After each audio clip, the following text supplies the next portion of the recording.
Good afternoon, good afternoon, good afternoon. Good afternoon, everyone. Hope you're doing well. Let me know if you can hear me before I start this program. Yesterday I started and I had my thing on mute, so I always try to make sure people can hear me first. So those of you who are in the chat, I think there are a few people there. Let me know if you can hear me before I start. Bless up, Drew Ross. You can. Okay, good. Thanks for joining, Drew. I'm sure others will chime in as we go through the discussion. It is match day afternoon. As many of you know, Chorus, good afternoon. And many of you know, Jamaica plays St. Vincent and the Grenadines this evening, 7 p.m. U.S. time, 6 p.m. Jamaica time. The game is on Fox 2 in the US. It's in Jamaica. It's on a Disney Caribbean. I don't see a location for Canada. I'm assuming that CONCACAF will also carry it on its YouTube channel like it normally does. I'm kind of curious how that works, given that Fox 2 actually probably paid the rights to broadcast the game. So bless up, Kevin Williams. Thanks for here. I think my guest may be here, you know. So Dennis, are you Dennis? Are you on camera or not on camera? I know you're here. Hello, Dennis. How you doing? Dennis, can you hear me? I think Dennis here, but he's not hearing me. Or maybe somebody put him on. Dennis, can you hear me? He's not hearing me, people. Dennis,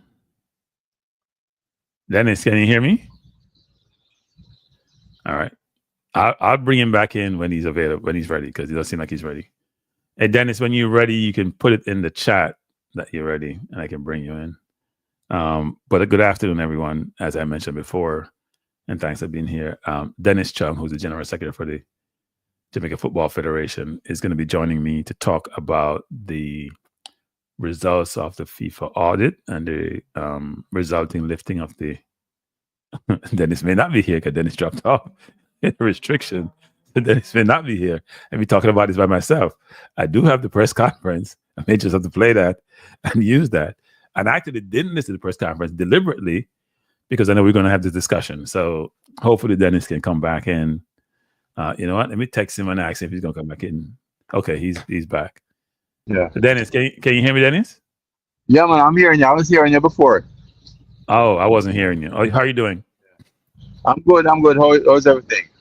Everything is good. I see a silhouette here, so I have to work with the silhouette, I guess. Yeah. As I told you, I have some meetings and then we have match later, so I'm actually in transit while I'm talking. Yeah. Are you at the game or are you in Jamaica? No, in Jamaica, but we're having a watch party here, so I'm going to be there. Okay. So maybe we'll start because the game is in the next 3 hours. How much? Yeah. So we'll figure out how much time you have. I won't have I have a number of questions. I shouldn't have a ton of questions, but just go ahead. Yeah, no man, go ahead, Cranky. All right. So just for the audience, Dennis, and I appreciate Dennis coming here to talk about the FIFA restrictions. As you know, FIFA had financial restrictions on the JFF. It's been there for a while, and it's now being lifted. So I have a series of questions I'm going to pose to Dennis that talks to this and try to give us a very comprehensive perspective as to what these restrictions were, how we lifted these restrictions, and what you want to hear about, which is what we're going to do with the money. But anyway, let's get started. We get it. Let's get started. So Dennis, just from your perspective, what exactly led to the imposition of financial restrictions on the JFF Football Federation by FIFA?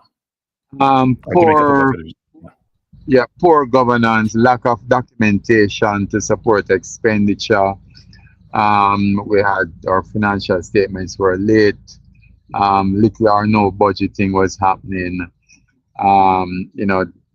Transactions not properly authorized. The fact also that we're running deficits on our operations. So we owed people for a while. The players themselves were owing them for over 2 years. We had a lot of payables on the books. So it was just poor financial governance overall that led us there. And when I went in 2022, I saw it. So I guess the question would be then, didn't we have somebody in your role previously? Yeah, there was someone there, but these things happen. I mean, that um, you're running an operation, and you get carried away.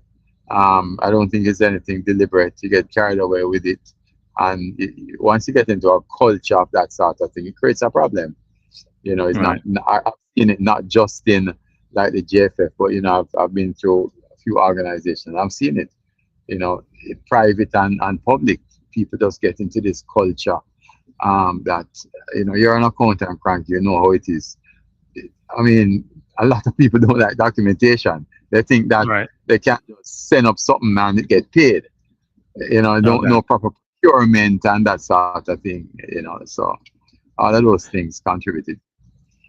Right. I don't want to dwell too much on the past, but I have to ask a couple more questions there. One would be, Yeah. I can understand people get a little more lax, they get comfortable, but Mhm. how frequently does FIFA audit an administration? Once a year, at least once a year. Right. So if it's once a year, then Yeah. they would have had time to fix it when they first identified this, right? Which is a little bit surprising given how long the financial restrictions were in place. So if I come in 2010, 15 and things are poor, I said, here's a recommendation, fix these.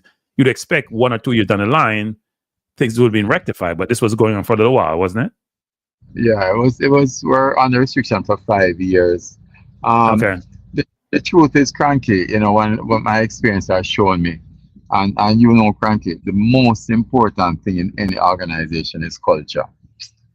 Yep. Um, Once your culture is not geared towards a certain thing, then even if you introduce policies and you have audits, you're still gonna fall into the same thing. And I think that was the change that we had to make the cultural shift, right? And last year also, I think it could have been fixed earlier, cranky, but we had the election, and you know what happens to the elections, you Right. know. So it is a cultural shift that had to be made. In November 2022, I always tell people that when I went to JFF at 11:30, I was the only person in the office. You Well, know, they were sleeping. They, so sorry, not to be facetious, but I never know daytime. partying. I couldn't come to work too early. Yeah, that was the culture, and that has totally shifted. You know, Okay. um, so it is that it was just a culture of the organization, and this is what FIFA recognized also. And some things were fixed, but then what happened is that I mean, and you see it also cranky when you're going to even private sector organizations and you look at the management letter of the audit report, and many times there's the same things coming up all over and over again. Yep, that's You true. know, because Yeah, it's that's just true. yeah. So walk us through then, because this is important not only for this conversation, but for those who may be in private organizations too and have a certain responsibilities. What specific reforms or governance measures were implemented and undertaken to meet the FIFA, I'm going to call it compliance standards? Yeah, so I mean, me, Crank, I'm an accountant, right? And one of the things I always do is ensure that organizations are up to date with their accounting and have proper controls. Because for me, corporate governance and financial governance is very important. And it's not just JFF, I've done it at other organizations. The latest one before that was NSWMA, where they were 9 years behind with their audited financials between 5 entities within the NSOMA group. They, they, Um, they didn't they, they didn't have any audited financials if they're 9 years behind. They just existed. right. In fact, I think all the while, the first meeting I went to NSOMA, and a set of financials were presented to me, and I said, "Oh, great! We have $200 million in inventory." Using a number. And the guy said to me, no, that figure has been carried forward for the last 9 years. I said, what? I said, let me tell you something. I don't want to give me any financial statements. Just give me a bank reconciliation every meeting. And for Right. 6 months, we managed the NSOMA with bank reconciliations until we got it Wow. right. Right? Because Yeah. I being an accountant, I know that everything comes back to the cash. Yeah. You know, I manage based on the cash and the report from the CEO. Um, but there are many organizations like that. So what we did, we looked at it and we said, okay, we start with the FIFA audit. And the FIFA audit tells you, and FIFA does a very good audit every year. And also looked at our own external audit and say, okay, these are the things that they have pointed out that are wrong, right?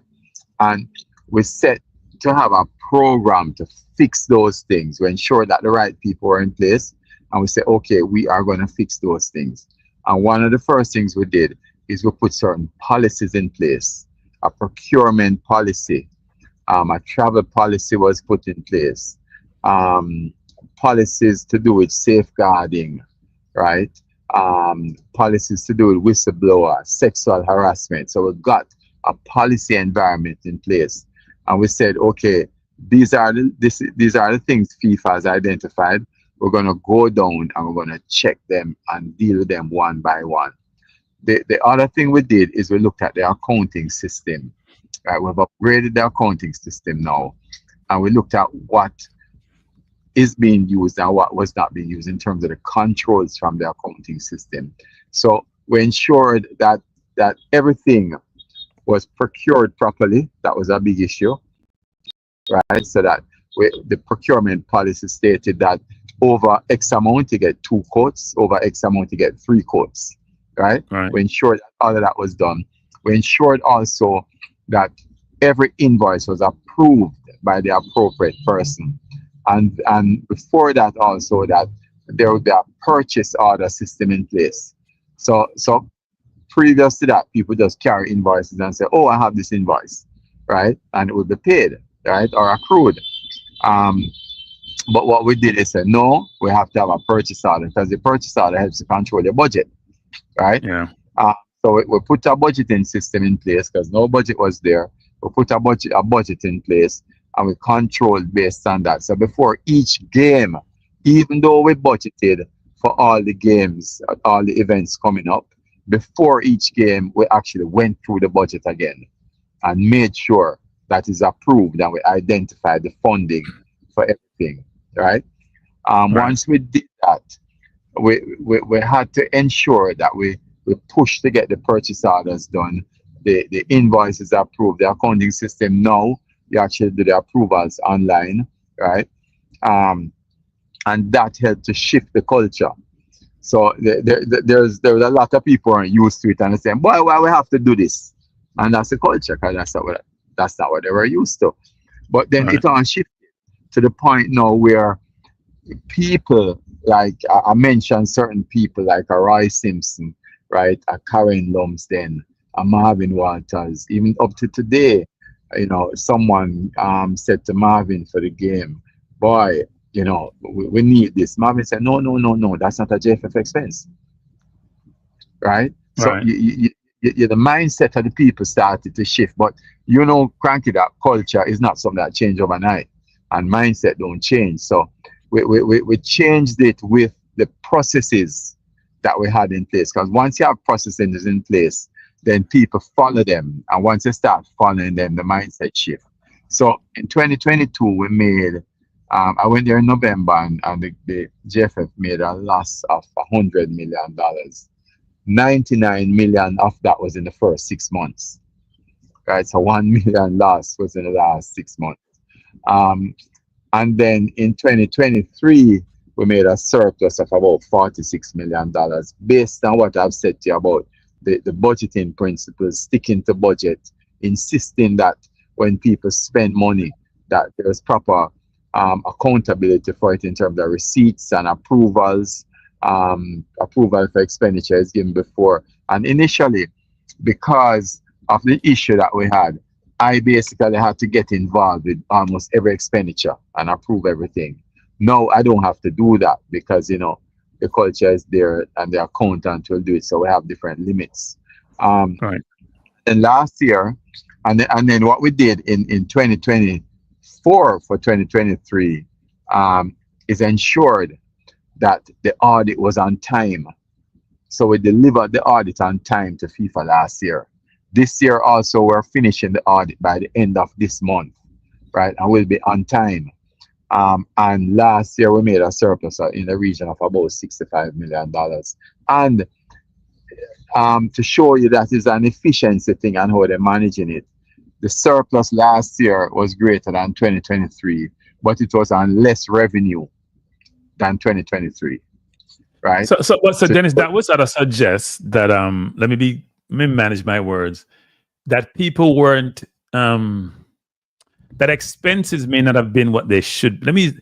I don't want to say illegitimate expenses, because it could be legitimate, but seemed like the expense management wasn't where it needed to be.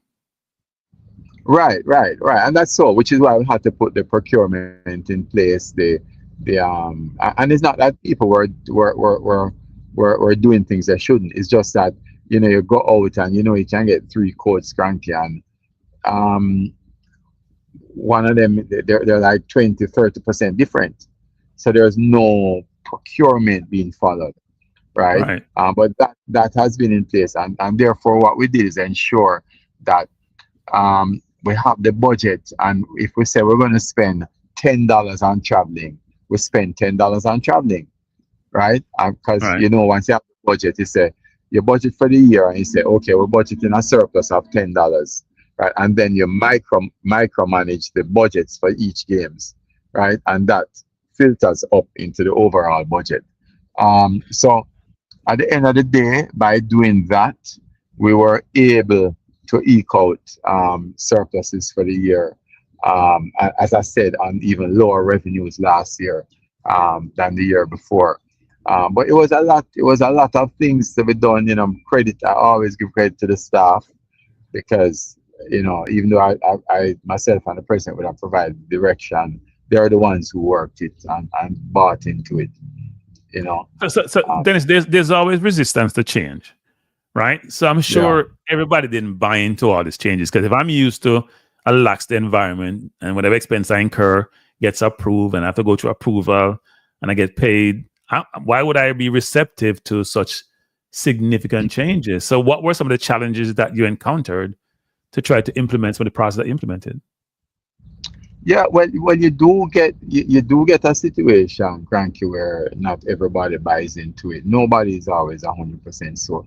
But if you get enough people, right, moving in that direction, that is why the mindset and the processes were so important. That's why you change organizations, put processes in place, and say to people, you have to follow it or else, right? And then once that happens, people start changing, and once you get key persons starting to change their mindset, and of course the most important support is always from the person who heads the organization, which in this case is the president, right? And once you get that in place, then you see the changes start happening in the way people think, right? Because people now start to realize that when you have a properly running organization, you start benefiting. I mean, I remember NSWMA, and similarly, which I think is going to happen at JFF, right?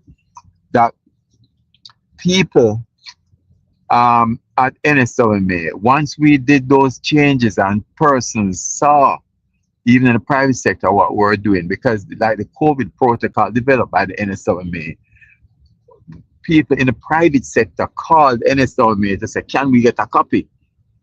Right? And they use it as a tool to implement, right? And then what we found, Cranky, is that after a while, when people realized how the NSWMA staff was, we had a difficulty keeping them. People would poach them from us. I know government don't pay a lot of money, right? And similarly, I think that our people at JFF, particularly our accounting people, they are amongst the best for them to do a transition like this, right? And lead it and deal with the pressures you talk about, because not everybody buys into it, right? Those Right. are people that you want in the organization, and I think that is what's going to happen. Um, but it wasn't easy, because even externally, Cranky, we get a lot of criticism externally, right? And I can Yeah. tell you, it's not easy for the staff to work in an organization, and the organization has been blown out of the water every day. It is demoralizing, but these people just keep their head straight and say, listen, this is the goal that we're heading towards. But then it doesn't help, Dennis, when you have somebody within the organization who become the opposition and say there's corruption occurring, right? I no, I That agree. that I agree, only and helps that's to exacerbate the situation. yeah, and that's part of your resistance. Yeah, yeah, You yeah, know, yeah. that's part of your resistance. But Cranky. I mean, I always say to people, it's not everybody has the ability to see the vision, and some people don't want to see it because they have their own interests. Right.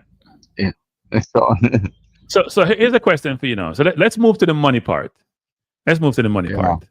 The unlocking of the funding. What does that mean financially for the JFF and the football program?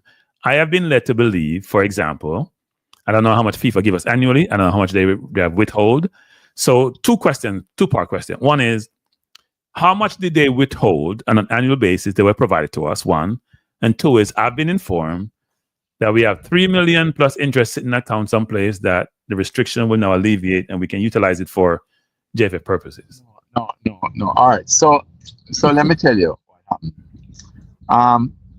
A part of the issue you have when you're under restriction is caused because you have certain inefficiencies in place, right? So when I went there, I realized that there was money available from FIFA that was not being applied for, right? So the Okay. inefficiencies within the organization prevented me from doing it. So we actually hired someone who is in charge of projects, and he did a very good job, right? Still there, and we ensured that we applied for all the money that was outstanding. Now, what restricted funding does is, so we get a minimum of a little over $1 million a year, right?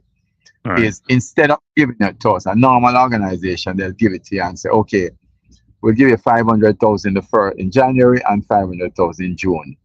Because you're on restricted funding, then we have to get it in 10 installments, right? So 100,000 each month for 10 months, rather than, and this was something that Christoph had spoke to, right?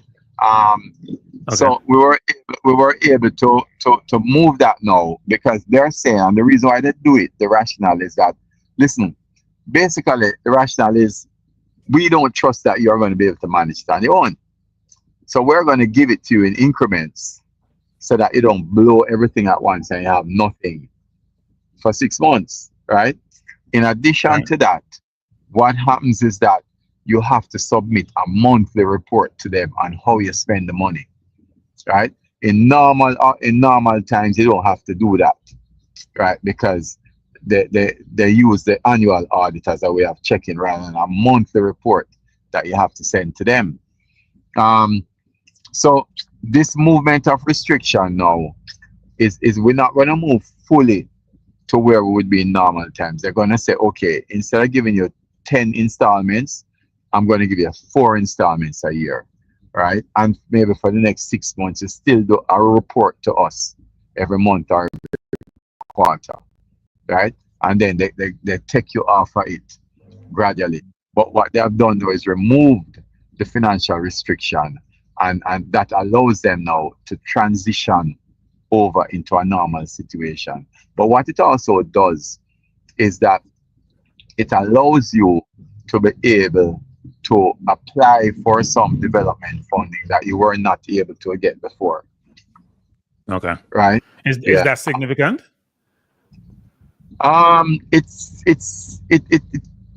It's not really a very, very significant amount, but I mean, it's enough because you can get funds now to the developmental projects and that sort of thing, Okay. but it's enough. Yeah. Wait, how does FIFA, to digress a little bit, how does FIFA allocate its funding to its member organization? Is it based on the size of your how much the No, where you sit from a league? What's the criteria for allocating funds? no, man. Every member organization gets the same amount of funding. Okay. Yeah, yeah, yeah. Okay. You get the same amount, and there's some discretionary money they give out based on needs, I Right, guess. And okay. right. So FIFA will do that also. Yeah. Okay. So what about this 3 million I've been told about? Is there 3 million sitting there plus interest that the JV gonna get their hands on? So we get that 3 million is relating to what you call a forward fund.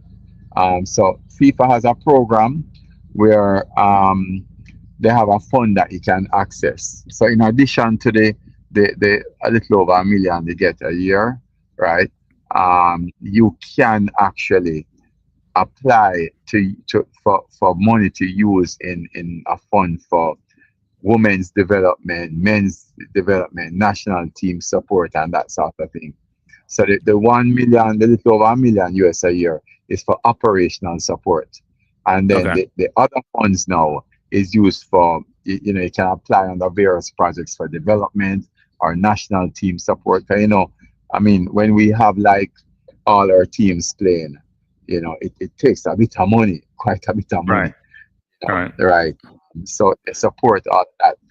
And the aim of it is to ensure that football is played, globally, and you see the result of it in terms of the quality of the World Cup and the clubs championships and that sort of thing. So that 3 million doesn't have to be. It's not a loan, right? It's a grant or money allocated that you can utilize for whatever purposes you mentioned. Right, it's a Okay. grant, right? Okay. There's certain defined purposes under the regulations, right? And you Right. have to meet certain criteria in order to get it, right? Okay. So when an organization is not running efficiently, you don't meet the criteria. And Right. when you So don't when you're meet in the restriction, you don't. Okay. So now you up restriction being lifted, you meet the requirements, and you can therefore get access to the funding. right, and it's not because you're on restriction, but because put it this way, the reason why you're on restriction is because of inefficiencies. And most times Right. when you don't have inefficiencies, you don't really fulfill everything. Okay. So are there did you already prepare plans as part of your budget? How you'll be spending some of these resources? You get money now quicker than you normally did. You have access to some more money. Have you thought about what? Because you and I have talked about, does the JFF have a strategic plan? Do you have a plan? Are you thinking about how you're going to progress some of the plans? Has that been worked out? Has that been determined? Yeah, man. So we've started talking even now about how we're going to do some developmental things. And FIFA is actually, I mean, on the announcement of the listing, they're actually coming to visit me for 2 days, and we're going to go through and talk about some things that we can do. So we've already started that. That's in progress. Is there any? I'm gonna digress a little bit again. We'll come back to the funding, but are there any plans to put together a multi-year strategic plan? Oh yeah, man. That's an imperative.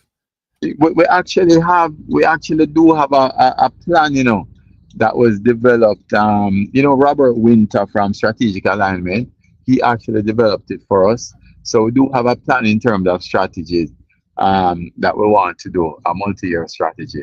So I mean, the whole thing of we actually had a development plan, a strategy plan for like women, for example, that was just expired this year and is being updated.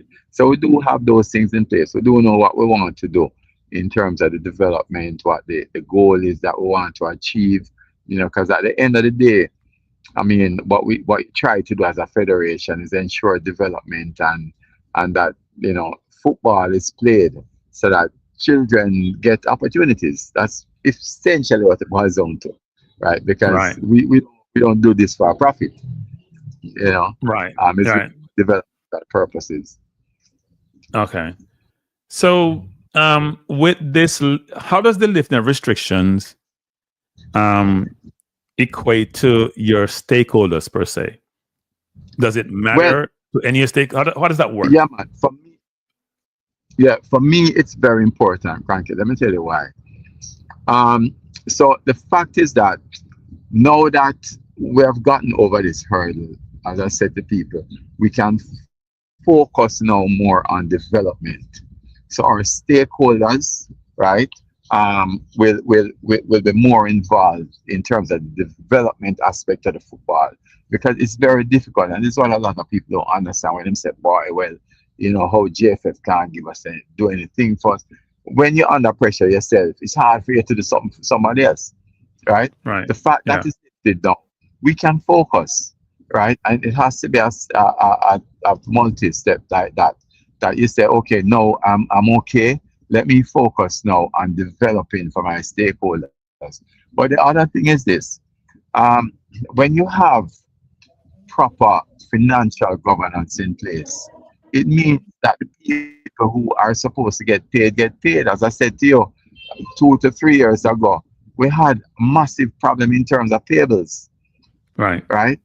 And we now have a situation where we don't have an issue paying people. I was just with the police today, and the police said, because we're looking at the site for next week, and they said to somebody that, listen, since about a year and a half ago, we got all our bills paid up. So people are now more willing to work with the JFF. But more importantly, right, it means that persons who are thinking about sponsoring you see that you have proper governance practices in place. Right.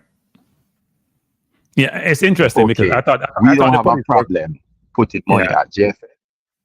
I thought the police work pro bono, but that's me. Yeah, you thought Um, what? thought the police work pro No, bono, but no, you have to give them some. The truth is that the cost that the charge is not near, I think, to maybe the full cost, but they do charge you something.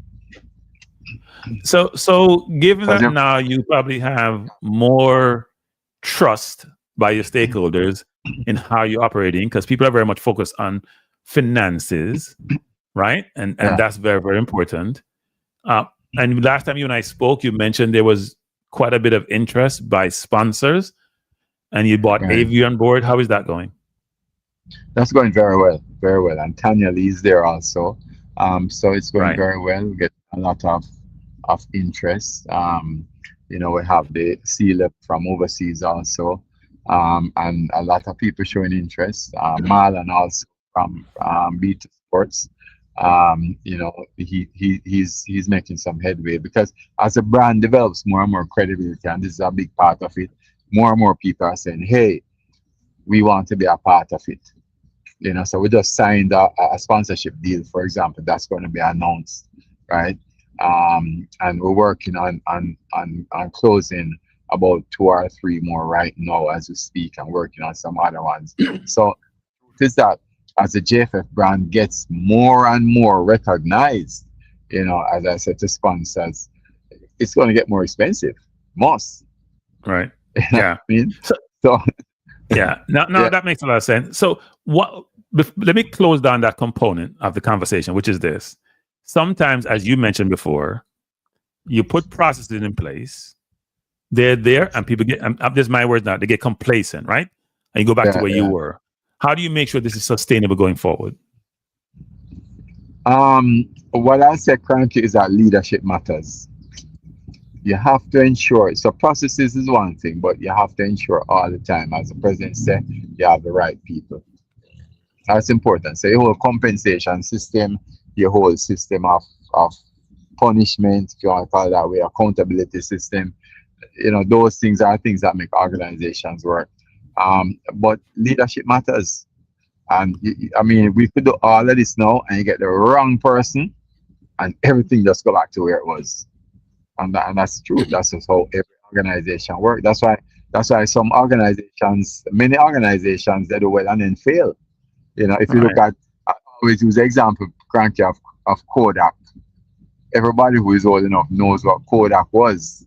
They dominated the market for film and camera and that sort of thing. And the leadership just failed to go digital. And then that's it. Yeah. Yeah. Well, that talks about vision, right? And that's why you hear me asking the question about strategy, right? Because a lot of times we get complacent. Things are going okay, things are going good. We have this, as you and I've talked about before you took the job, which is you have to make changes in personnel. And Yeah. I'm going to get to part of that conversation, which is unless you change, then you're only going to go in one direction eventually, right? Unless you can also prognosticate the change, you can perceive the change. If you just have people who are stagnant in their thinking, you're not going to be able to keep up with the competition, right? So here's a question for you.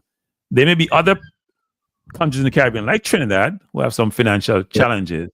Is their engagement with other organizations, given that your restrictions have been lifted, to say, what did you do and can we help you, or do you want help? No, there has been no engagement like that yet. We just came off it. I don't know if there's any plan for FIFA to do something like that. No. I mean for people in the Caribbean who are part, because here's my frustration, Dennis. No one has called us. Right, but here's my frustration with the Caribbean, actually, which is the Caribbean has most of the voting representation in CONCACAF. The Caribbean has the least influence in CONCACAF, which is contradictory to the voting power that you have. And the question is, a lot of fans, when they watch game, get frustrated, whether it's how things are done referee-wise, whether it's location where games are played. There's a lot of frustration in the fan community about how things work, and that influence is not being exercised. So I'm a pivot there, which is the collective can influence. Individual countries going to be challenged to do so. As the English, especially English-speaking Caribbean, they're thinking about that and trying to influence the direction of travel, because the top 5 teams in CONCACAF seem to be moving in one direction, and the other teams are moving in another direction. Yeah, well, I don't know. To be honest with you, I don't know what's happening at that level. You know. Okay. So that's a Ricketts question. So maybe next time I talk to him, I'll ask him that question. Yeah, the president is our vice president of CFU. So, he'll be more involved in that. My focus really is Jamaica. Okay, Jamaica and the dollars. Well, more than the dollars, but the dollars are a key part of it. So what does this mean for Jamaica football going forward? Does it mean, because here's the frustration too, Dennis, and I use the word frustration. There's a constant on my channel when I talk about some things. There's a constant diaspora versus local. It is beyond frustrating. It's gone to the part where you just like, you know what? I wonder why the diaspora even get engaged with Jamaica. I'm going to be honest about that, right? It's ridiculous. From a football point of view, we don't have that issue now, Cranky, because we have actually... the fan community. We have the fan community. You mean football? Okay. Go ahead. Yeah, because I have engaged with 3 diaspora support groups who work very closely with me. 2 out of New York and 1 out of Florida, and we actually have a WhatsApp group that we deal with strategy on in terms of the PR and everything, and we all talk almost every day. So I know how important it is, to engage with that. But Dennis, I'm not talking about you, Dennis. I'm talking about you. I'm gonna give you an example, Dennis. Oral Tracy, Skill Cool, Theodore Whitmore, the last 3-part interview he did. And the other people I could mention. It's a theme. They all talk about there's too many foreign players in the team. They all talk about we went there in 98 and we only had 3 players, which is not true, by the way, in the team. It's a theme that they bring out. You hear overall Trey talking about they need balance, which is more local players. And my view is this. I would love the JFF to get as much money as possible to work, to put in the right process in place to develop the local talent, because there's talent there, but it's not at the level it needs to be. So we can have meritocracy in the process, and we can get rid of quota, which we have, which I'm very frustrated by. The problem I have is every time I hear somebody talk. Well, let me tell you something. Cranky, my view on it. I mean, I don't think that the argument that we have too many foreign players is sustainable. Let me tell you why I say that. Because the money that people get, the good money that people get are in the overseas leagues, right? So as soon as a good player comes up locally, they're going to be foreign soon. Yeah. So but what people in Jamaica, but some local people don't. Whitmore said it the other day. He was very focused on we had more local players in it. His whole argument to me, even though he managed what he said, was about the local and how much local players we had in the team, and that's fine if they're good enough. I just watched the Trinidad game, which which you broadcast back and forth. We struggled to beat the local Trinidad team. We played them in the Gold Cup with a complete team, which include overseas-born Jamaican players. It wasn't close. This is not to knock Trinidad. The point I'm making is this: that you got to use the best players, and if they're all citizens, right? If they're all citizens, then they should be treated accordingly. I agree, and that is what we've been doing. We've been using the best players because, as I said, the local players who do well soon become foreign players very quickly. Yeah. So inevitably, all our good players become foreign players. Yeah, exactly. Well, and you want as many of them as possible, right? Because one of Whitmore's point was, if you play for the national team and you don't do well, you can't walk on the streets. No, he basically said the people who play, they leave nowadays, so they don't get the brushback from the local crowd. Well, my view is, well, Brazil players who play, they're not home locally. They go back to where they're playing, right? So it's Argentinian players. Most of the good countries play overseas. Because that's where the money is. Yes. Right? Yes. So, I mean, I hear the argument. Sorry. I think that what we need to do, which you saw we did with the Trinidad games, and which is why it was done specifically, is we need to give more playing opportunity to local people so we can look at their talent. And that is what we did with the Trinidad games. Yes. Right? And that's what we need to do. But as I said, all good local players eventually become foreign players. So by the argument that you only use local players, it means that once you become a foreign player, you can't play for us again, even though you're a local player before. So then, never call them out. No. So this is where the conversation get more sticky. So Dennis, when you do really well, I talk part one now, run on the road and tell everybody to do well in the Dennis. And when you do well, I'm gonna go, hi Dennis, that can't work no more, Dennis. Transparency is an imperative. You know that I never hide. No. Me I talk about JFF Dennis. Me I talk about Dennis. Let me give you an example. Hide. 15 love for under 20, we don't hear peep. But when under 14 win, we hear everything. Under 17, no make World Cup, we don't hear peep. Right? That can't be the constant. Dennis have to come. Look, when you get to the licks, take on the licks, I'm bound ahead. And when you get to the flowers, when you do well, we go on the flowers. Yeah, but we're looking for information. We cast a bit better. I can't check on that. I mean, that's a technical analysis, but I don't know. I don't know that people have an objection to coming and talking about those things. Yeah, but we need, because Dennis, for the under 20, which still bother me, Dennis. Still bother me. Yeah. Like me can't, like, I don't sleep at night. I sleep well, but it bugs me that this transpired and we not address it. And the under 20 is the next level to the senior team. Right? Yeah. I just got something from London the other day from somebody sent me. They sent me something because they're trying to make a point to me that 12 players in English Academy were being called for the under 20 team for Sierra Leone. And you know Sierra Leone are people in England because them speak French. They didn't know that. Yeah. The point I'm trying to make is this. We don't call any young player who is in from the diaspora to the national team to blood them in. None. And then we complain they don't want to play for us when they're young. You mean for the girls? No, the men's team I'm talking about. Not talking the girls now. We don't have any issue with the women's team because we know how that run. Yeah, Busby doing thing. I think Busby has been doing a good job. Yes, Busby doing thing. Right. Yeah. But we don't see how we're trying to encourage young under 20, under 21, under 22 players who we can see have the potential to bring them in and be part of the national setup. We'll bring in a Dixon, we'll bring in a Whisper, but they are locally born. Where is the strategy to bring in young overseas born players who may have the requisite skill set and show the potential to be part of the national program? There's a war for talent, Dennis, and we're in one country don't seem to realize there's a war for talent. Yeah, war.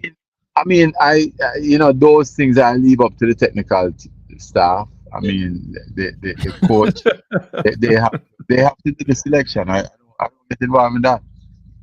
You know right. I mean? So now we have money. So we get in that trouble now. You don't have to answer it, but me I throw it out anyway. Now we have money. Can we afford a technical director? A technical director? Yes. Because the one is going to be retiring. So we don't want or he's going to be retiring. So can we afford to buy one from Spain? I, You I, know, I, you miss Spain, right? We're from Spain. yeah. I don't know. I mean, I guess that's something that But then it's a phone that's I start give problem. The phone recognize it. Dennis, we can't hear Dennis. Dennis, you still there? Dennis' phone look like a Concord people. That's not a good thing. He was having problems earlier though, so no. Say him now. Answer the question. no, I'm cranky. I'm hearing you. Okay. I couldn't hear you. What are you saying now? Yeah, man. No, I'm saying that is something that needs to be looked at. I mean, once a recommendation is made about a technical director, then and I know it's being looked at, then that's a decision that has been made by the committee and then the board. Right. You Okay. know. Okay. Yeah. Look, we don't even know what our system of play is. This coach hasn't really told us anything. And at some point, a national philosophy, style of play, system of play has to be developed and start from grassroots. You and I may not even be around when he gets to his full-fledged, but it needs to start at some point. We can't leave this earth and have it be worse than when we came to see it. We have to put measures and processes and systems and implement them and put them in place that are sustainable, that's going to get the football to be sustainably excellent, if that's such thing, right? We can't keep saying, you know what, X, Y, Z. We have to find a way to put in, we can't keep complaining that it's about money, because sometimes it's not just about the money. The other factors at play. I think Dennis having phone problem, people. He probably can't even hear me. He probably can hear me, but I can't hear him. Okay. Yes, okay. Yeah. I'm hearing you now. You're coming in and out. Something's wrong with your phone. I think my phone. One of my system. One of them. No, I'm saying I agree with you, but those one of the things I try to do is stay out of the technical issues. No, Dennis. None of that. Dennis. Here's my philosophy about this, Dennis. Here's my philosophy. It's like a quarterback who plays football. I'm saying if I remember to play football, you have to know everything about everything. Doesn't mean that you have the authority to effect some things, but you have to know everything about everything, and you have to have a voice in them. That's my philosophy. When you're the Gen Sec, you won the whole program. You're next to the president. But listen. What I'm saying to you is that I don't try to get. I don't know what's happening with Dennis' phone, but it's coming in and out. I wonder if I digital him out. Just not digital, like a problem. Dennis can't hear you. Dennis can't hear you. Yeah, you hear me, Frankie? I couldn't hear you. What did he say? I couldn't hear you. No, I'm saying that. I'm saying that I don't, as a policy, I don't really get involved in the technical thing in terms of decision. I might make some observations, right? Right. Okay. Certainly, but I stick to my lane. I know what. No, I hear you. And I deal mostly with the administrative aspect of it, because one of the things I always say, and like even with the last coach and this coach, I'm going to give you a budget, and this is what I know we can work with, and if you make requests, I will try to accommodate everything, right? And basically we have a contract unwritten, and I said to them, all I want you to do is win. Right. Yeah. But Dennis, the fans are not happy that well, let's start with the fans. Let's say cranky. When I went to St. Louis to watch the game, I saw Ravel on the bench, and you spend how much money we bring Ravel, and you play 1 second. And this speed time around, we don't even call him back.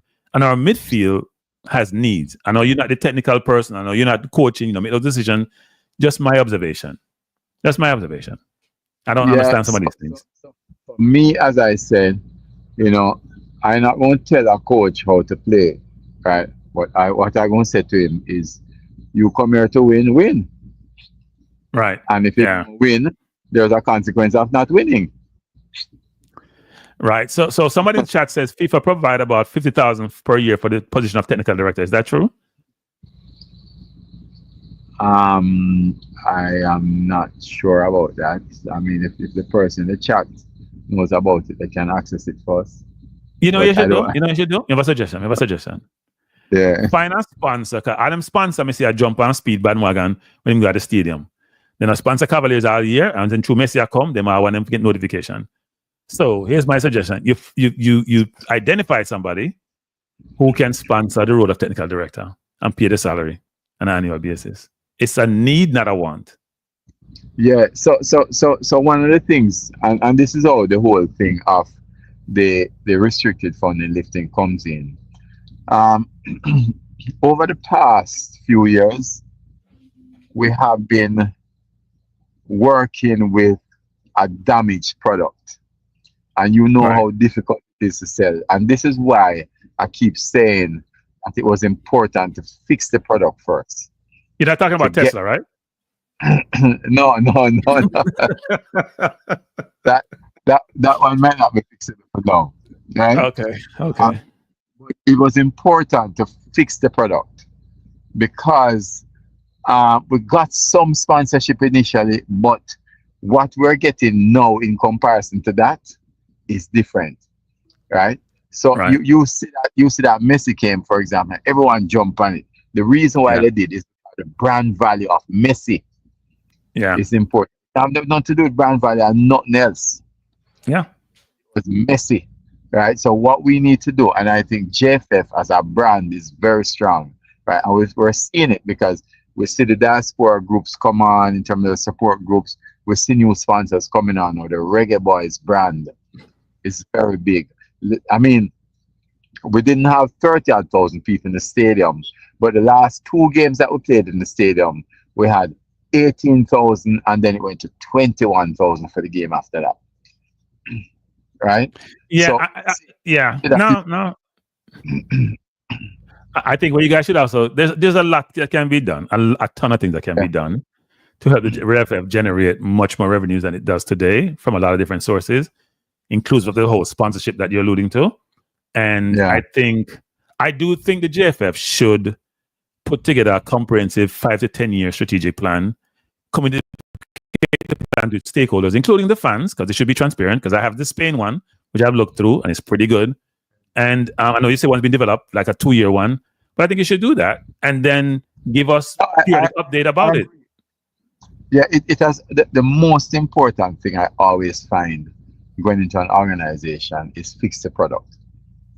If you Right. don't True. fix the product, nothing else don't work. So the two most important things in an organization to fix initially, the product and the people. And the people are part of the product. Once you have those two things working, you ever read this book, Built to Last, by No, I Jim haven't read Collins? it. No. You should read that book. Read about those companies that have survived for over 100 years. That those are the only companies he features in there, right? Okay. And once you fix those things, right, it works. I can tell you, I look at many companies, even on the stock exchanges, and I know they're not surviving long. You know what I mean? Yeah. No, I mean, I think one lesson people learn, as you're mentioning the whole product thing, Tesla is a perfect example of where your CEO can damage your product, CEO / because he does own majority shares. So Dennis mentioned something which people don't seem to realize what that entails about governance. So when you talk about governance, part of the governance is how you operate organizationally and how people are held accountable. And most companies wouldn't allow their CEO to be politically affiliated because they know you don't own the entirety of the population who you cover. Half is one side, half the other side. So then you're going to XYZ one side immediately. And then what you do may also offend those within the side that you're on. Right. And there's a board you should have in place because you talk about public companies, which is really interesting, Dennis. Where is the board? I was talking to a friend of mine who's on a board for a very big corporation here, and a 500 company corporation. I was talking to her 3 days ago, and I said, "Where's the board?" And she said, "That's why my board members are asking too," which is interesting, right? That is why I said to you, Cranky, people and leadership matters, and that's why you could have a great process in place if you don't have the right people.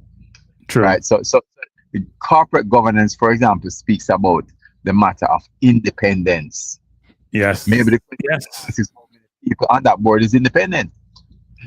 Well, I have done some research on that. Some are his friends, which is part of the problem. Which is part of the problem, right? I don't want to digress into Tesla, but I think what we're talking about is product, governance, leadership, management, process, execution. They all ties into them. What the organization is, if it's non-for-profit or for-profit, these are imperatives that you need to have to make sure you can have a successful organization. Here's my last question for you. What's next? What's the next big thing? What's the next big thing? Yeah, what's the next big thing? The next big thing for me for JFF is to take the product to the world in a very substantial way, right? So engage with our stakeholders. So you guys on YouTube are a very important part of the plan to me, right? So you see, I've been building out in terms of the marketing, the Avery, the Tanya Lee, right? In terms of our social media presence, right? We've been building that out, trying so the streaming strategy is one of, we want to own our product and take it to the world, because what was happening before is that you'd engage with a traditional media company, but they would air it to Jamaica. For the Trinidad game that I aired, I had 101,000 views in 1 week. The US national team, men's national team, played 4 weeks before, and it took them 4 weeks to get to 101,000, right? 82% of my 101,000 views was overseas. That tells me that I have a lot of potential in terms of revenue and expanding the brand, right? Yes, but Dennis, we're not feeling no love from no local people. Local people, Dennis, we're not feeling no love. We love him, but no love. No found no love him. That's all I know. No found no love him. We love him, but no love him. No, love is not the same. Love it like dumpling, man. No. You may, but no found no love with Dennis. I tell you the truth. We're not feeling love. They must support Jamaica still now, because they love Jamaica and they love not gone away. But we're not feeling love locally. Locally, is that being reciprocated? Well, from me loving you, don't focus on nobody else. Love me. All right. So that time, cranky. No, Jamaica, them love people. It's that's how it works. Fraud percentages, right? Yeah, no, I did not show that. I did not show that. In fact, it's worse than you think. It's worse than you think. Compared to the rest of the world, it's really bad, actually. Yeah, really bad. Compared to the rest of the world, it's really bad. But seriously, Dennis, I do believe that in terms of the strategic component, the JFF should really think about it. And by the way, you should also do something else, which is very important. I'm serious about this one, actually. There are rules in place in the JFF which restrict the ability for Jamaicans overseas to be involved in an official capacity. And here's why that's important. This is not about cranky, because I don't want to be involved in official capacity. I'm covered where I am. But here's why it's important. Jamaica's biggest export is human capital. It's intellectual capital. You can't export all this capital and you don't leverage it in any meaningful way when you're trying to make progress as a country. It don't make no sense. In fact, it's contradictory. It's counterproductive. But remember, I told you that we are engaged fully with 3 diaspora support groups. No. What I mean is this. So, for example, you have a 10-year moratorium on somebody being able to be part of the JFF management team, right? 10 years, you have to live on the island first. There has to be a way, which is, that's what I'm talking about. 10 years. So you send people away if you're going to make some money so they can improve their life. Then one get involved now, even remotely, or come back for a few years and you say, no, you have to wait 10 years. Then probably come back when I'm about 50, 60 years old, because they take time to make some money. They're not no use to you afterwards. There got to be a way for Jamaica to realize that it's hurting itself by just being local in terms of how it manages itself. And that's not just about football, it's just in general.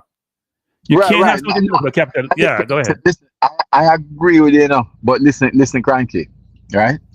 And this is what I always say to people. You see, like when we have the expats coming into work, or people saying, like the Prime Minister and his people were saying the other day, boy, we need to look at getting foreign workers in, and everybody jump up. No. I always say to them, but guys, if other countries like the US take that approach, how much I know that gonna make some money? But not only that, Dennis, Dennis, we're the one cussing people like Trump about doing something like that, right? About immigration policy. No. I agree with Trump. You know, I just think his approach is wrong. Yes, But I fully agree with agree. Fully agree. yeah, Right. I agree with the Yeah, point. yeah, yeah, I yeah, said yeah, to yeah, yeah. people, otherwise, if you're illegal, you're illegal. Right. But you could say that to sports too. You could say, you know what? If you want Yeah, all the players to be local, then we can't export any players to go overseas, go play in I anybody's know. league. Well. The Same concept. rules, Same but concept. the rules allow it. Yeah, yeah. But I'm just saying that people could. But what I'm saying in Jamaica, the rules in Jamaica restrict even its own citizens who may be dual citizens or who have moved overseas from being involved in local affairs in general. Right? It restricts significantly your ability to do so. In fact, sometimes you can't get involved. And I'm saying you're sucking the life out of yourself by not allowing that to occur. Jamaica has exported too much intellectual capital not to want to leverage that capital and the know-how to help the So country progress. yeah, so I understand what you're saying. I understand what you're saying, especially since we're becoming a more global village. Yeah, Yeah, yeah, yeah, yeah. And Dennis, you know something, Dennis? I was doing a show. No, I was doing an assessment of Jamaica's export versus imports. It's not pretty. It's not pretty in terms of what we export. So if you export intellectual capital, then leverage that capital because you're not exporting anything else. Some food kind with a backside, you know. If you look at the disparity in terms of trade deficit with the US and China, it's significant for Jamaica. So why wouldn't you want to then leverage the capital, which is services in a sense, if you want to classify it that way? It doesn't make sense to me. Doesn't make sense. Yeah, But you and I, we have digressed a little bit, but you can see what I'm trying to say, right? As related to the football. yeah. But I'm gonna run now, Cranky. Yeah, man. I appreciate I'm you. trying to prepare for this thing later. Yeah, man. Yeah, man. Thanks for coming on. All Appreciate right. it. Thanks a lot. Yeah, man. Thanks, Yeah. Yeah, man. So that was Dennis, people. I'm not staying on much longer because I'm coming back at what may I have it 6:30. We probably come back earlier, people. But that was Dennis Chung. Want to talk to Dennis about the FIFA restrictions being lifted and what that means for the country and the football.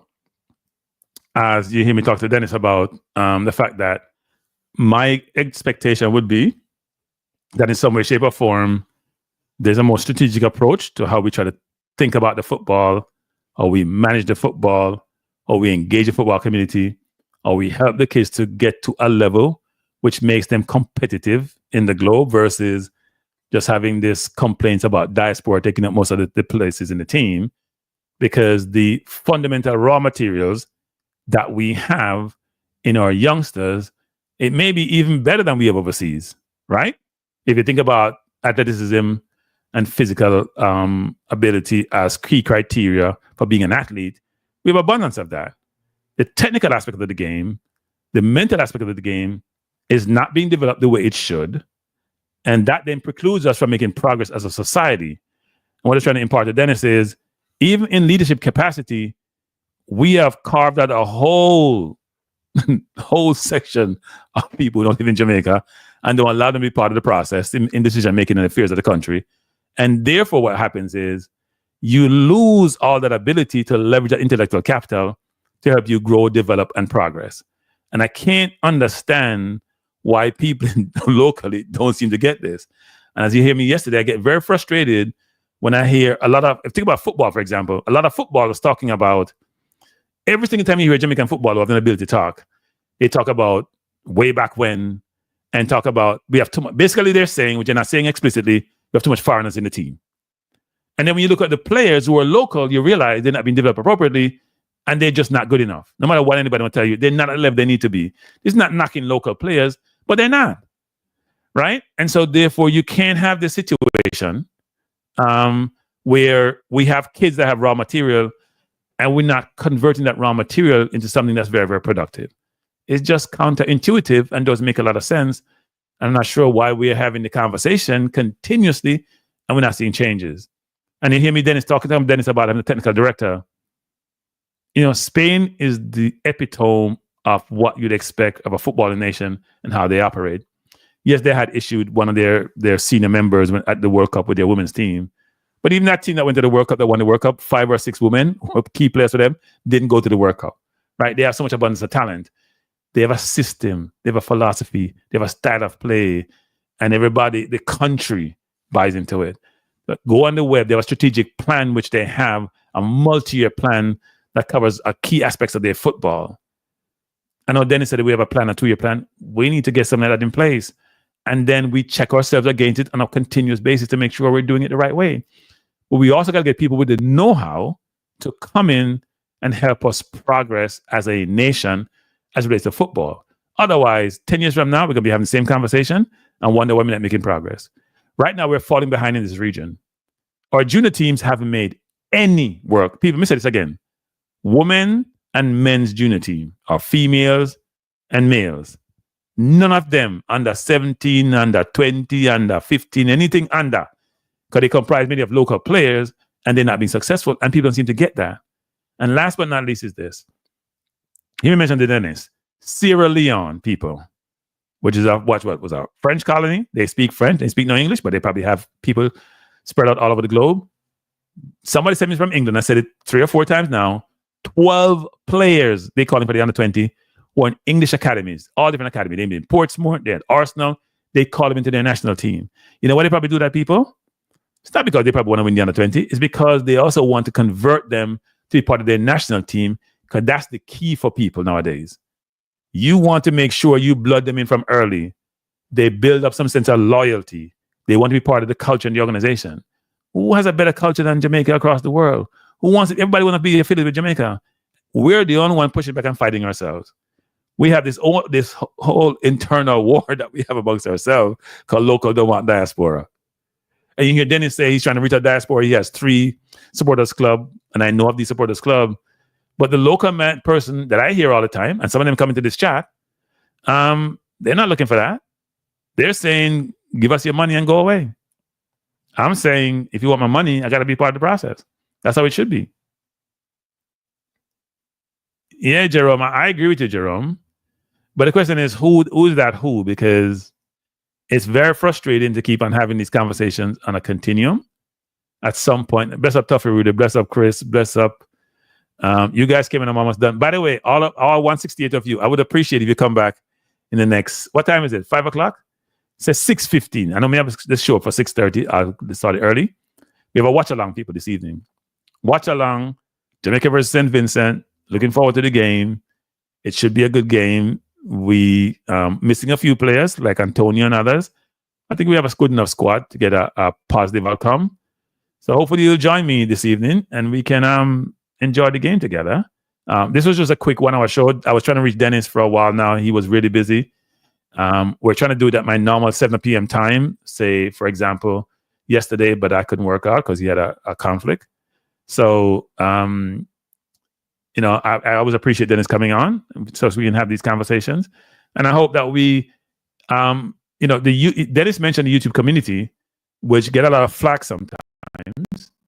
But I think it's adding value, right? I think the community is adding value. And the age range is spread out amongst us. So some people are going to be more experienced. Some people are going to be more junior. We are not monolithic. We're going to have a different way about how we operate. I don't think we should all be put in the same bucket about how we operate. But at the end of the day, I think everybody's trying to add value. And I think they're adding value. And I'm saying this, traditional media is on life support. Let me say this again. Traditional media is on life support. People go get the news from where they want to get the news from, right or wrong. Right? Traditional media is also a part of new media, but it's on life support because people realize that they have been manipulating, not everybody, but in quite a bit, they've manipulated their audience. As you can see now, based on Trump's pressure, for example, in the US, they do things a certain way which question their integrity. We have to support each other, people. And I don't think we're doing a good job of doing that. We have to support each other. We can't be having these infightings that we're having. Diaspora versus local, that's nonsense. We ain't that big. We don't have that much resources to be having these wars. It doesn't matter. The game is on Fox Sports 2 in the States and on Disney Caribbean in Jamaica, in the Caribbean, including Jamaica. What I don't know, Tuffy, is if CONCACAF is bringing it on the YouTube channel, which they normally do. I assume that they are, but I don't know if they are. Because I was wondering if they are, then why is Fox paying for the media rights when somebody is going to bring it, actually? So my expectation would be that it may not be, but you guys should check actually. Right? It should be on YouTube. See, Martin Baker says on YouTube. As you know, in some regions, you have to have a VPN to watch the game, right? So because they restrict it in certain regions. So if it's on YouTube, then you guys can watch on YouTube. But I'm gonna close out people by saying I'm back in about an hour's time. So please come back and join me. Let's come back and join me. Let's have a conversation. You see, I picked my team yesterday. Martin said you also have to have a VPN. Yes. Put it in Europe. Put your VPN to be someplace in Switzerland or England, and you'll get the game. You can watch the game. So the game is on VIX Premium. I don't even know what VIX is. I'm dating myself. I know what VIX is. It's on Fox 2 in the US, and it's on ESPN, Disney Caribbean in Jamaica. I didn't see it in Canada, so if you're in Canada, I'm not sure. You can watch it on YouTube, actually.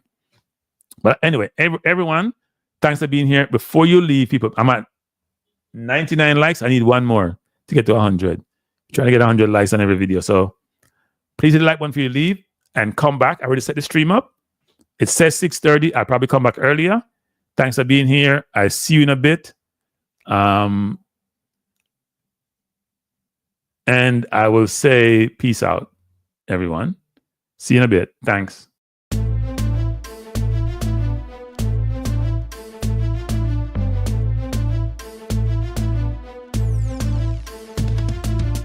Frankie Life is the best to be now. For the best sports talk and it's free, yo. Frankie Life will be your guiding light by keeping you informed both day and night. Frankie Life, tell them. Frankie Life, heed them. Frankie Life, want them. Frankie Life. From the courts to the field, we'll never lose because Cranky has the hottest news. With expert analysis, we break it down. Our in-depth coverage is best in town. Cranky Life, tell them. Cranky Life, heed them. Cranky Life, want them. Cranky Life. Cranky Life, where the sports is spicy and where we keep the discussion lively. Cranky Life, get to know the name because Cranky analysis is never lame. Cranky Life, give me my Cranky Life. I want my Cranky Life. Must have my Cranky Life. Whether it's football or track and field, you know Cranky is at the wheel. So join the journey through victory and defeat and subscribe and don't miss a beat of Cranky Life. Tell them, Cranky Life. Heed them, Cranky Life. Want them, Cranky Life. If you're from England or USA, from Kingston or Bombay, from Kenya or Canada, Lagos or Havana, visit Cranky Life. Tune into Cranky Life. Like up Cranky Life. Subscribe to Cranky Life. Cranky Life coming to you on weekdays. Cranky Life sometimes on Sundays. Pull up a chair and take a seat because Cranky will always bring the heat. Cranky Life. Me say fi tell them Cranky Life. Me say fi heed them Cranky Life. On them Cranky Life. Cranky Life will be around. Cranky Life is the best in town. Me say fi heed them. Me say fi want them. Me say fi heed them. Want them, heed them, want them. Cranky Life. Cranky Life. Heed them. Want them. Heed them. Want them. Cranky Life. Cranky Life. Heed them. Want them. Heed them. Want them. Heed them. Want them. Cranky Life. Cranky Life. Cranky. Heed them. Want them. Heed them. Want them. Heed. Want. Heed. Want. Heed them.